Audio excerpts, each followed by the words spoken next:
پہلے سے بھی نہیں، یہودی بھی نہیں کھاتے تھے اور بھی مذاہب کے لوگ نہیں کھاتے تھے. یعنی اب آپ دیکھیے کہ قرآن میں ان باتوں کا ریپیٹیشن کے ساتھ جو ہے ذکر ہے جن کا اس علاقے سے یا پھر ایون انسانی زندگی سے بھی کوئی تعلق نہیں ہے، لیکن اس کو ریپیٹ کر رہا ہے قرآن، بار بار ریپیٹ کر رہا ہے.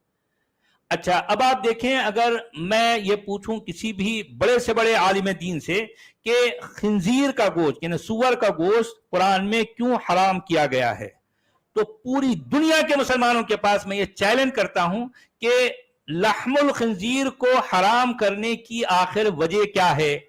مسلمانوں کے پاس کوئی جواب نہیں ہے. یہ ذاکر نائک جو ہے جیسا کیا بتاؤں، یہ اوٹ پٹانگ باتیں کرتا ہے، کیسی باتیں کرتا ہے، یہ فضول بے بنیاد باتیں.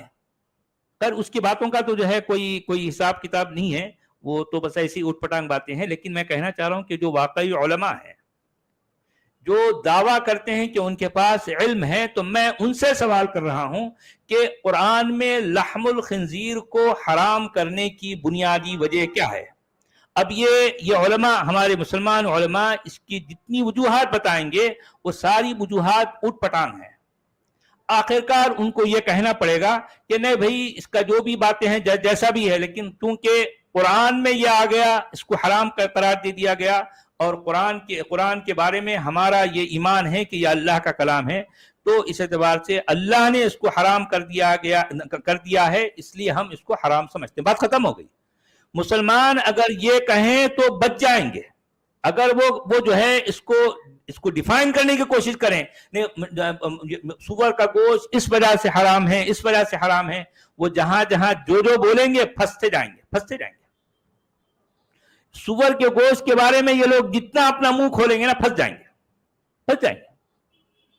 ان کے لیے عافیت کا ایک ہی راستہ ہے کہ وہ چپ چاپ یہ اس بات کا اعتراف کریں کہ ہاں بھائی قرآن میں آ گیا ہے، بات ختم، ہم اس لیے اس کو حرام سمجھتے ہیں، بات ختم. دوسری باتیں نہیں کرنا، اٹھ پٹانگ باتیں.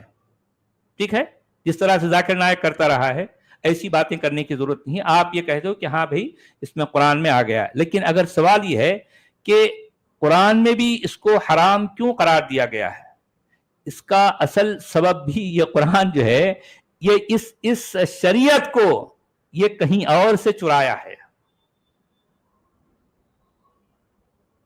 عیسائیوں کے ہاں لحم الخنزیر کو باقاعدہ حرام نہیں قرار دیا گیا، ان کے پاس جو ہے اس بات کا کوئی ثبوت نہیں ہے، اس لیے وہ کہیں نہ کہیں کنزیوم بھی کرتے ہیں لحم الخنزیر کو. لیکن یہودی لوگ نہیں کرتے. یہ قرآن کے لکھنے والے نے یہ اس عقیدے کو یہودیوں سے چرایا ہے، اور یہودی لوگ بھی جو ہے یہ عقیدے کو کہاں سے لے رہے ہیں، وہ حمورابی سے لے رہے ہیں. یہ حمورابی جو ہے کیا معاملہ ہے یار. ادیان و مذاہب کا جو ہے کیا لوگوں کو، کتنے ٹریلینز آف لوگوں کو جو ہے خالی ٹرک کی بتی کے پیچھے لگا دیا گیا. لوگ بھاگے جا رہے ہیں پاگلوں کی طرح، سوچنا سمجھنا کچھ بھی نہیں.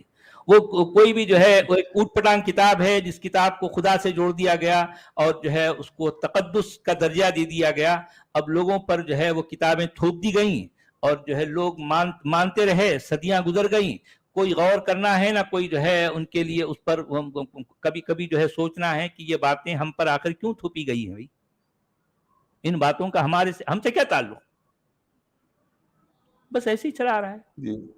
انہی میں سے اوپر کی آیت میں انہوں نے کہہ دیا کہ جی قرآن میں آ گیا کہ اللہ نے تمہارے لیے جو چیز حرام کر دی بس حرام کر دی، اس پہ سوال نہ پوچھنا.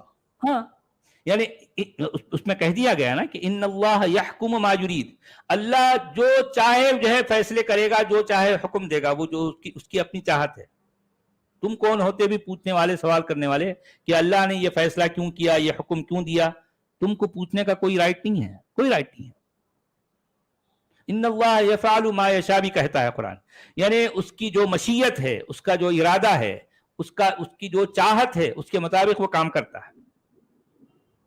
یعنی آپ سوچیں، قرآن کو پڑھنے اور قرآن میں جس اللہ کو جس انداز میں جن الفاظ میں پیش کیا گیا ہے، وہ اس پر غور کرنے کے بعد میں آپ اسی نتیجے پہ پہنچیں گے کہ قرآن کا اللہ اصل میں ایک عربی سردار ہے، نکچڑھا، فسادی، غسیلا.